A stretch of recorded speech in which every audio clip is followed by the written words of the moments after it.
میں یہاں پر یہ بھی عرض کرنا چاہتا ہوں کہ ہم لوگ دین کو کیا سمجھتے ہیں.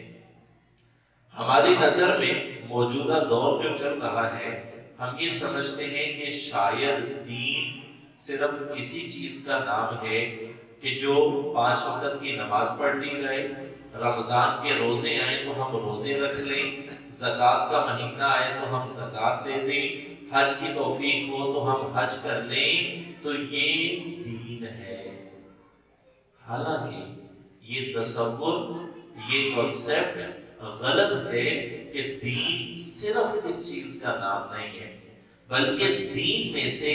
عبادات آپ ان چیزوں کو شمار کر سکتے ہیں کہ نماز ایک عبادت ہے، روزہ ایک عبادت ہے، زکوٰۃ ایک عبادت ہے اور حج ایک عبادت ہے، ورنہ مکمل دین یہ نہیں ہے. اہل علم یہ کہتے ہیں کہ اگر دین کے 100 حصے بنائے جائیں تو 10 حصے انسان کی عبادات ہے، باقی 90 حصے انسان کے جو اخلاقیات ہیں وہ دین کا حصہ ہے.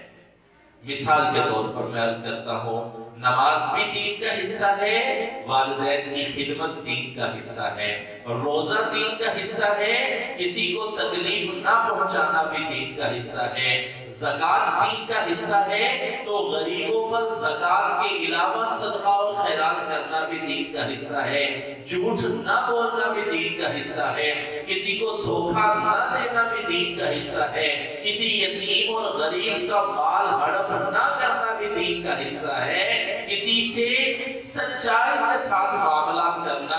ایمانداری کے ساتھ معاملات کرنا، تجارت اچھے طریقے سے کرنا،